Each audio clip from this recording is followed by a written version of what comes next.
Eminim ki birçoğunuz hayatı boyunca onlarca hatta yüzlerce korku hikayesi duymuştur. Duymayı bir kenara bırakın, belki yaşamışsınızdır bile. Siz olayın gerçekliğinden eminsinizdir ancak olay bir başkasına anlatmaya gelince kulağa hiç de inandırıcı gelmez. Bu senaryo size bir yerden tanıdık geliyor mu? Aslında bu internette gördüğünüz tüm paranormal hikayelerin ortak kaderi olabilir. Şimdi hayal edin. Gece karanlık bir sokakta yürürken birden yan tarafınızda bir çift gözün size baktığını fark ettiniz. Korkuyla telefonunuzu çıkarıp hemen bir fotoğraf çekiyorsunuz ama ekrana baktığınızda yalnızca karanlık bir leke görüyorsunuz. Peki şimdi gördüğünüz şeyi insanlara nasıl kanıtlayacaksınız? Aylardır bu tarz deneyler yapan birisi olarak kendi kendime hep sorduğum soru tam da bu aslında. Gerçekten bir şey görürsem bunu size nasıl kanıtlayacağım? Çünkü genel algımıza göre internete yüklenen bu tarz içeriklerin hepsi sahte. Ya da öyle mi? Neden hala imkanlarımıza rağmen elde tutulur paranormal bir kanıtımız yok? Gelin perdenin arkasında bulunan biri olarak size anlatayım.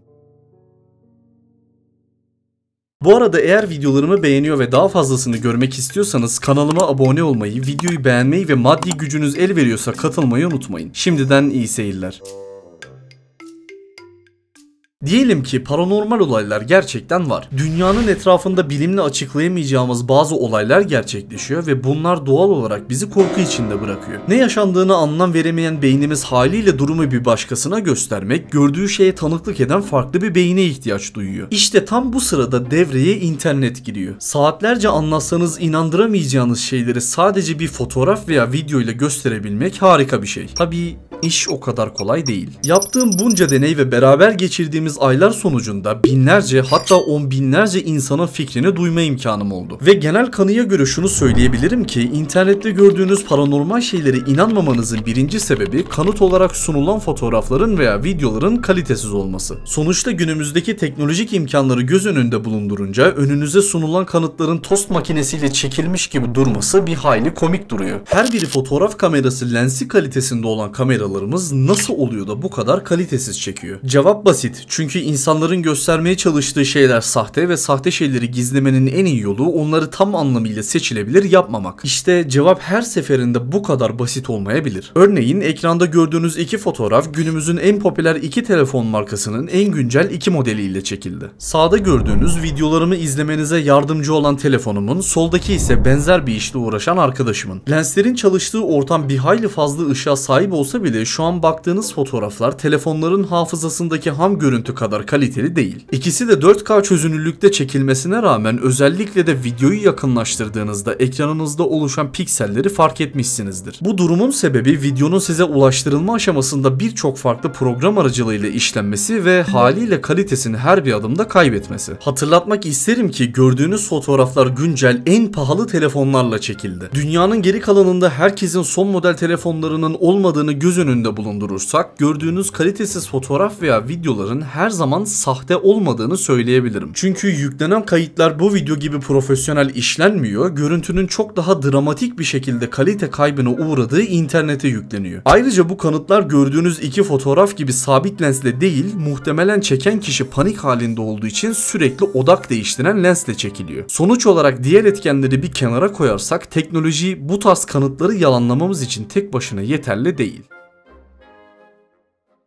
Bakın burada orijinali 1080 piksel çözünürlüğünde çekilmiş bir klip var. Normalde sadece arkadaşıma yollamak için çekmiştim. Sonrasında bir şekilde Reddit'e düştü. İnternetin video kompresyonu konusunda ne kadar kötü olduğunu en rahat görebileceğiniz video olabilir şu an gördüğünüz şey. Hele ki benim gibi bulut yükleme programları kullanmadan atarsanız berbat bir kaliteyle karşılaşıyorsunuz.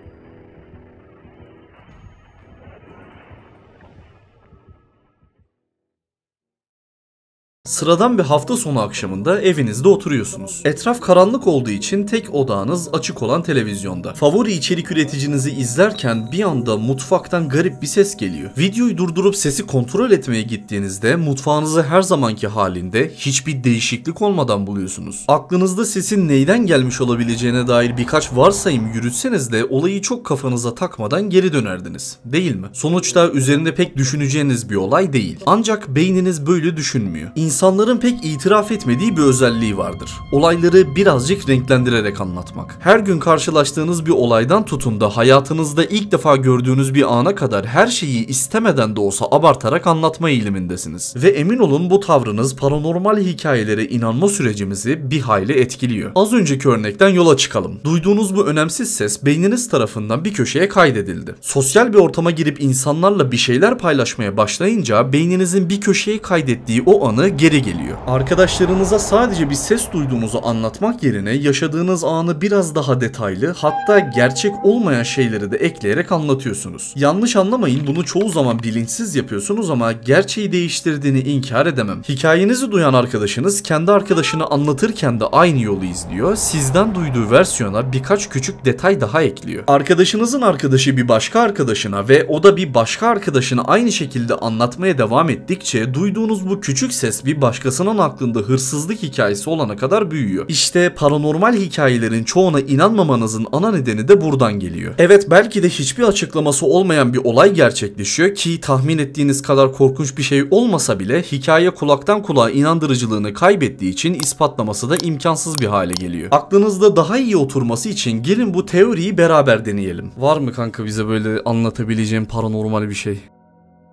Kanka hiç unutamadığım bir şey var. Hani aklıma gelince bile tüylerim ürperiyor amına koyayım. Bak ne oldu biliyor musun? Hı. Hocam bundan tam 4 sene önce pazar akşamı, pazar gecesi daha doğrusu Discord'dan bir tane çocukla tanışmışız. Ama çocuk şamanizme inanan, böyle işte kendi şamanı var, hocası var. İşte böyle spiritüel konularla ilgilenen, paranormal olaylar yaşayan sürekli bir insan. İşte cinler minler muhabbet açıyordu bize. Biz de merak ediyoruz ama gecenin, pazar gününün gecesi kaç saat? 2 falan, böyle 2-3 suları. Anlatıyor bize ama nasıl korkuyoruz. İnanmadık ilk başta. Sonra bir arkadaşıma dedi ki senin falına bakayım dedi. Belki inanırsınız dedi. Ve çocuğun bize söylemediği birçok şeyi orada öğrenmiş. Bize de söylemedi. Sadece çocuğa söyledi. Özel bir odaya çekip. Sonrasında çocuk bir daha bizle konuşmadı. Meğer çocuğun söylediği her şey yalanmış bize. Biz çok sonradan öğrendik. Ve bu çocuk onu bildiği için sesten çıkıp gitmiş o çocuk. Her neyse sonrasında çocuk işte anlatırken bize diyor ki o şamanizme inanan. Şey diyor, böyle diyor ki ya bunları ama çok üstelemeyin. Sürekli işte bu tarz şeyleri konuşmak onları size çeker vesaire. Üstünüze alırsınız. Başınıza bela olur vesaire diye. Biz çok umursamadık, dalga falan geçiyorduk. Ya bak yaşarsanız görürsünüz diyordu. O gün 3 gibi yattım gece. Sabah işte 7'de okula kalktım. Gittim, liseye gidiyorum o zaman. Gün boyu başım ağrıyor, böyle uykum geliyor ama uyumak istemiyorum çünkü derste uyumak yasaktı bizde. Her neyse okuldan çıktım, eve doğru yürüyorum. Eve girmeden önce evin kapısına geldim. Bizim aşağıda işte kadınlar toplanırdı, böyle sohbet falan ederlerdi. Annemden anahtarı aldım. Dedi ki git işte evde yemek var cart curt. Yukarı çıkıyorum böyle yavaş yavaş. Kapıyı açtım. Mutfağa döndüğümde annemi gördüm. Allah Allah. Ananı sikeyim bak, yalın ayak bir koşuşum var dışarı. Annemden anahtarı aldım. Eve geldiğimde tekrar annemi görüyorum. Hiç arkama bile bakmadan sadece dışarı koşuyorum. Tamam mı bak, sadece dışarı koştum. Berbat bir gündü. Hala hatırladıkça böyle altıma sıçıyorum. Aynen. Gerçek anlamda değil tabii ki de. O kadar da değil ama. Dinlediğiniz hikaye aslında arkadaşıma ait değil. Onlara videoda anlatabilecekleri paranormal bir olay olup olmadığını sorduğumda arkadaşlarımdan biri bir tanıdığının yaşadığı olayı anlatabileceğini söyledi. Bunun yanında eklediği ilk cümle istersen biraz daha detay eklerim oldu. Yani aynen bahsettiğim gibi bilinçli olarak yapmasak bile doğamızda bir şeyleri abartmak var. Haliyle bu durum etrafımızda duyduğumuz hikayelere karşı olan tavrımızı çok etkiliyor ve günümüzdeki teknolojiye rağmen ortak bir kanıt üzerinde anlaşamamamıza neden oluyor. Bahsettim işte, inanmıyorlar, nasıl yok artık falan diyorlar işte. Hocaya falan götürdüler. Bir tane kadına gittik. Kadın da çok değişik bir kadındı amına koyayım. Bana okudukça geğiriyor. Bu kadar geğiremez mi insan? Hani sürekli geğiriyor ama ben artık midem bulanmaya başladım öyle. Nasıl bir taktik ama? İşte bana şey diyor, hani inanması lazım. Bak ciddiyim, Allah'a inancım tam ama şöyle bir şey var. Kadın okudukça geğiriyor. Neymiş işte? Üzerimdeki ağırlığı alıyormuş vesaire. Sektir lan. Dedim ki hocam.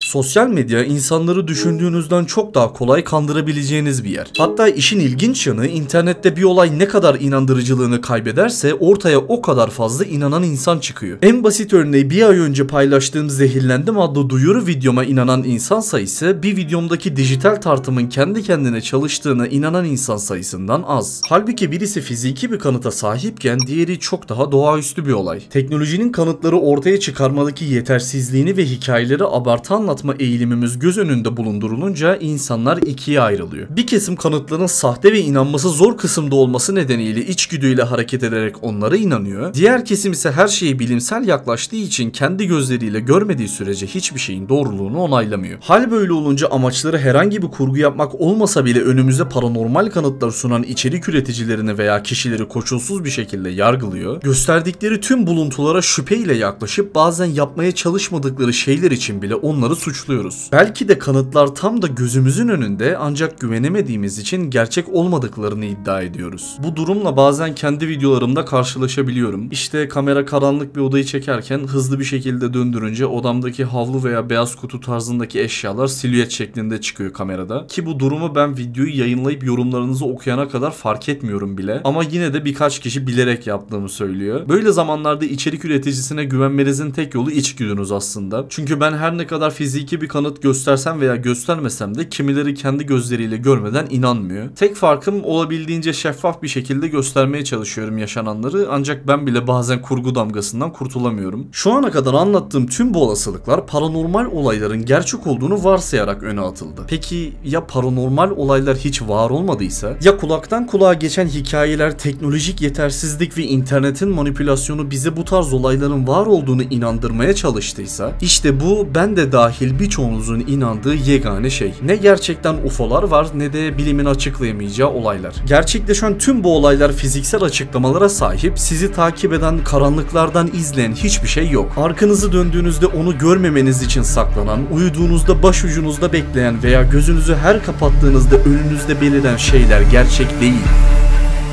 İyi de o zaman neden hala korkuyoruz?